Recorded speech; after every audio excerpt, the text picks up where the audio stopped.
Special জিনিসের special কারি বানানো হবে। ঠিকই ধরেছো। হ্যাঁ, কাঁকড়া।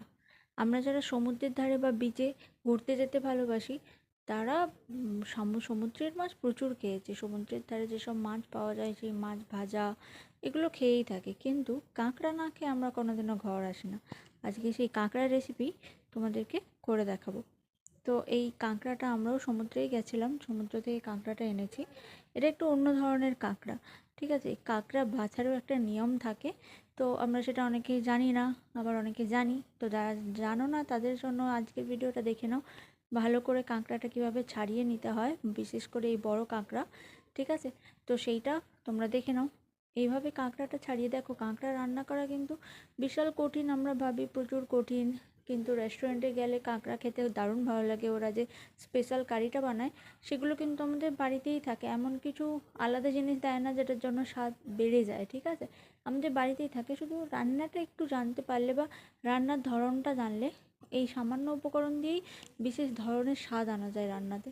তো আজকে আমরা যে কাঁকড়াটা রান্না করব, এতেও কিন্তু বাড়িতে যে সমস্ত সাধারণ উপকরণগুলো থাকবে সেগুলো দিয়ে কিন্তু রান্না করা যায়।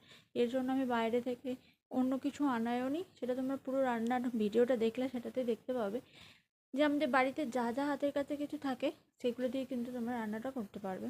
যেমন পেঁয়াজ, টমেটো, আদা, রসুন এগুলো প্রায় আমাদের সমস্ত রান্নাতেই লাগে, বাড়িতে প্রায় প্রত্যেক দিনই লাগে।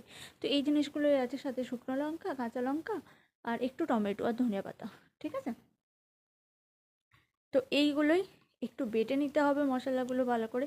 আর হ্যাঁ, পুরো রান্নাটা কিন্তু সরষের তেলে হবে। সরষের তেলে রান্নাটা করলে রান্নার টেস্ট আর ফ্লেভার দুটোই অনেক গুণে বেড়ে যাবে। তো ভালো করে সরষের তেলে প্রথমে কাঁকড়াটাকে ভেজে নিতে হবে, ভালো করে ভাজতে হবে, ঠিক আছে। নুন আর হলুদ মেখে কাঁকড়াটাকে তো রেখে দিতেই হবে প্রথমে, সেটা সবাই জানো, তাই আর বললাম না। তারপর তেলটা গরম করে তাতে কাঁকড়াটা দিয়ে দিলে বেশ ভালো করে ভাজা হয়ে যাবে। ভাজা হয়ে গেলে যে তেলটা থাকবে ওই তেলে বেশ অনেকটা পেঁয়াজ কুচি, ঠিক আছে। পুরো রান্নাটা পেঁয়াজের ওপরেই হবে, আর এত টেস্টি হয় খেতে, তোমরা একবার সবাই বানিয়ে দেখতে পারো। পুরো পেঁয়াজটা ভালো করে লাল লাল করে ভাজা হয়ে গেলে যে মশলাটা বেটে রাখা হচ্ছে ওই মশলাটা এর মধ্যে দিয়ে দেওয়া হবে। মশলাটা দিয়ে তারপর ভালো করে একদম, আর তোমরা দেখতে পাচ্ছ কতটা কম তেলে রান্না হচ্ছে, কারণ সামুদ্রিক জিনিস আমরা যখনই রান্না করি, সেটা মাছ হোক বা কাঁকড়া, তার নিজস্ব একটা অয়েল থাকে, যেটা আমাদের দেশের মাছেও থাকে অবশ্যই। তো একটু কম তেল দিয়ে রান্না করে একটু বেশিক্ষণ সময় দিয়ে রান্না করে দেখো, দারুণ টেস্ট লাগে। কারণ ওর যেটা নিজের অয়েল বেরোয় ওদের বডি থেকে, সেটার একটা আলাদা ফ্লেভার থাকে। তো তেলটা একদম অল্প দেবে, চেষ্টা করবে অল্প দিয়ে করার, ঠিক আছে। তো এর মধ্যে যখন মশলাটা একদম কষা হয়ে তেলটা বেরোবে, তখন ওই ভেজে যে কাঁকড়াগুলো রেখেছো ওই কাঁকড়াগুলো ওর মধ্যে দিয়ে দেবে। দিয়ে ভালো করে আবার কষিয়ে কষিয়ে একদম ভালো করে কষানো হয়ে গেলে তারপর গরম ভাত বা রুটির সঙ্গে পরিবেশন করবে, ব্যাস হয়ে গেল গরম গরম কাঁকড়া।